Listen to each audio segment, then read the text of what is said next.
कपिल ने तकरीबन 1 माह पहले बेंगलोर की एक सॉफ्टवेयर कंपनी में नौकरी ज्वाइन की थी। फ्लैट लेकर अकेला ही रहता था। चाय, सैंडविच, नूडल्स के अलावा उसे और कुछ ज्यादा बनाना आता नहीं था, इसलिए सुबह शाम ऑफिस और घर पर आने वाले टिफिन से ही उसका गुजारा हो रहा था। मध्य प्रदेश के छोटे से शहर से काफी दूर जब बेंगलोर में कपिल की नौकरी लगी तो घर वाले काफी खुश हो गए, शायद इसलिए भी कि अब कपिल भी सेटल हो जाएगा। हालांकि कपिल के घर वालों ने उसकी शादी का फैसला उसी पर छोड़ रखा था। वो रोज सुबह शाम बाइक से ऑफिस आना जाना करता था। रास्ते में थोड़ा कम चहल पहल वाला एक सुनसान इलाका भी पड़ता था। रोज की तरह आज अपनी बाइक से कपिल अपने फ्लैट वापस लौट रहा था। रास्ते में उसे उसी सुनसान इलाके से गुजरते समय किसी का कॉल आया और वो रुककर बातें करने लगा। अचानक उसकी नजर सड़क किनारे खड़ी एक खूबसूरत लड़की पर पड़ी, जो कुछ परेशान सी नजर आ रही थी। उसने बस को रोकना चाहा, लेकिन बस नहीं रुकी। कपिल समझ गया उसे लिफ्ट की जरूरत है। वो हिम्मत करके उसके करीब आया। जी, मैं आपकी कुछ मदद कर सकता हूं? लड़की बोली। नहीं, मुझे बस मिल जाएगी, कपिल ने कहा। मुझे लगता है आप यहां नई हैं। हालांकि नया तो मैं भी हूं, लेकिन इस रूट पर कोई बस नहीं रुकेगी, इतना तो जानता हूं, लड़की बोली। ठीक है, तो आप मुझे अगले 3 चौराहे बाद छोड़ दीजिएगा। दोनों साथ में आगे बढ़ जाते हैं। कपिल लड़की से उसका नाम पूछता है। वो अपना नाम तारा बताती है। कपिल कहता है, आपका नाम भी आप ही की तरह काफी खूबसूरत है। तारा पूछती है, और आपका नाम? कपिल बोलता है, नाम तो वैसे कपिल है, लेकिन घर वाले दोस्त सभी प्यार से टीनू बुलाते हैं। लड़की बोली, ठीक है, तो फिर मैं भी आपको टीनू बुलाऊंगी। कपिल बोला, शायद आपने ठीक से सुना नहीं, मुझे प्यार से टीनू बुलाते हैं। तारा बोली, ठीक है, मैं भी तुम्हें, मेरा मतलब है आपको प्यार से टीनू बुलाऊंगी। कपिल बोला, तुम मुझे आप नहीं तुम कह सकती हो। इतने में तारा बोली, तुम मुझे यहीं छोड़ दो, मैं यहां से चली जाऊंगी। कपिल बोला, मैं छोड़ देता हूं ना आपको जहां तक जाना है। तारा बोली, टीनू कल फिर मिलेंगे, कल फिर तुम मुझे लिफ्ट दे देना, ओके बाय। इतना कह के वो आगे बढ़ जाती है। कपिल उसे देखता रहता है जब तक कि वो उसकी आंखों से ओझल नहीं हो जाती। आज की रात कपिल को बहुत देर तक नींद नहीं आती। वो तारा के बारे में सोचता रहता है। सोचता है, यदि तारा कल नहीं मिली तो? मैंने तो उसका नंबर भी नहीं लिया। ये सब सोचते सोचते उसकी नींद लग जाती है। दूसरे दिन वो ऑफिस में बड़ी बेसब्री से शाम होने का इंतजार करने लगता है, इस उम्मीद में कि आज तारा फिर रास्ते में मिलेगी। कपिल उसी रास्ते से लौटता है। सुनसान इलाके में आगे पीछे गुजरती कुछ गाड़ियों के बीच तारा का इंतजार करने लगता है, लेकिन तारा नहीं आती। वो मायूस हो जाता है। बस यही सोचता रहता है कि क्या पता तारा अब मिलेगी भी या नहीं। अगले दिन रोज की तरह ऑफिस से शाम को लौटता है।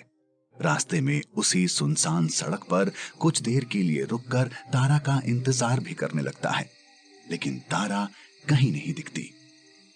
कपिल आज फिर मायूस होकर आगे बढ़ने लगता है। अचानक पीछे से आवाज आती है, टीनू, टीनू। कपिल पलट कर देखता है। उसे रास्ते में पीछे खड़ी तारा नजर आती है। कपिल कहता है, मुझे लगा था कि अब तुम कभी नहीं मिलोगी। तारा बोलती है, ऐसा ही समझो, आज आखिरी बार मुझे मेरे घर के पास छोड़ दो। कपिल पूछता है, क्यों? तारा जवाब देती है, क्योंकि मुझे अपना घर खाली करके कल कहीं और शिफ्ट होना पड़ेगा। कपिल कहता है, फिर तो तुम ऐसा करो, मेरे साथ मेरे फ्लैट में चलो। तारा बोलती है, लेकिन तुम्हारे घर वाले ऑब्जेक्शन नहीं करेंगे। कपिल बताता है, मैं अकेला रहता हूं। अब की बार कपिल तारा का नंबर ले लेता है और कहता है, कल मैं तुम्हारा इंतजार करूंगा। अगले दिन तारा कपिल के साथ फ्लैट में रहने चली जाती है। एक तरह से दोनों लिव इन में रहने लगते हैं। कपिल को अपनी लाइफ में अब बड़ा चेंज फील होता है। दोनों वक्त का उसका टिफिन भी बंद हो जाता है। तारा के हाथ का बना खाना उसे मिलने लगता है। एक दिन अपने रूम का सामान इधर उधर करते समय कपिल बेड के सामने ड्रेसिंग मिरर रख देता है। तारा इस बात पर उससे बहुत लड़ती है। उस रात वो अलग रूम में सो जाती है। अचानक रात को वो मिरर तेज आवाज के साथ टूट जाता है और कपिल की नींद खुल जाती है। उसे लगता है शायद ये आईना तारा ने ही तोड़ा है। वो दूसरे रूम में जाकर देखता है कि तारा तो गहरी नींद में सो रही है। कपिल की समझ में नहीं आता कि यह मिरर टूटा तो आखिर कैसे। दूसरे दिन सुबह तारा कपिल के लिए चाय बनाकर लाती है। कपिल पूछता है, तुम्हारी चाय कहां है तारा? तारा कहती है, आज मैं चाय नहीं खून पीऊंगी। कपिल बोलता है, ये कैसी बातें कर रही हो तारा? तारा कहती है, अरे बाबा कॉफी पीऊंगी, मजाक कर रही थी कपिल। कपिल बोलता है, आईना तो टूट गया है, टूटा कैसे ये समझ नहीं आ रहा, लेकिन अब तो दूसरे रूम में नहीं सोओगी ना? तारा जवाब देती है, बिल्कुल नहीं। इसके बाद कपिल रेडी होकर ऑफिस चला जाता है। ऑफिस से आने के बाद रात को डिनर करके दोनों सो जाते हैं। रात के करीब 1 बजे थे। कपिल को लगता है तारा शायद कुछ बड़बड़ा रही है। वो उठकर देखता है कि तारा बिस्तर पर नहीं थी।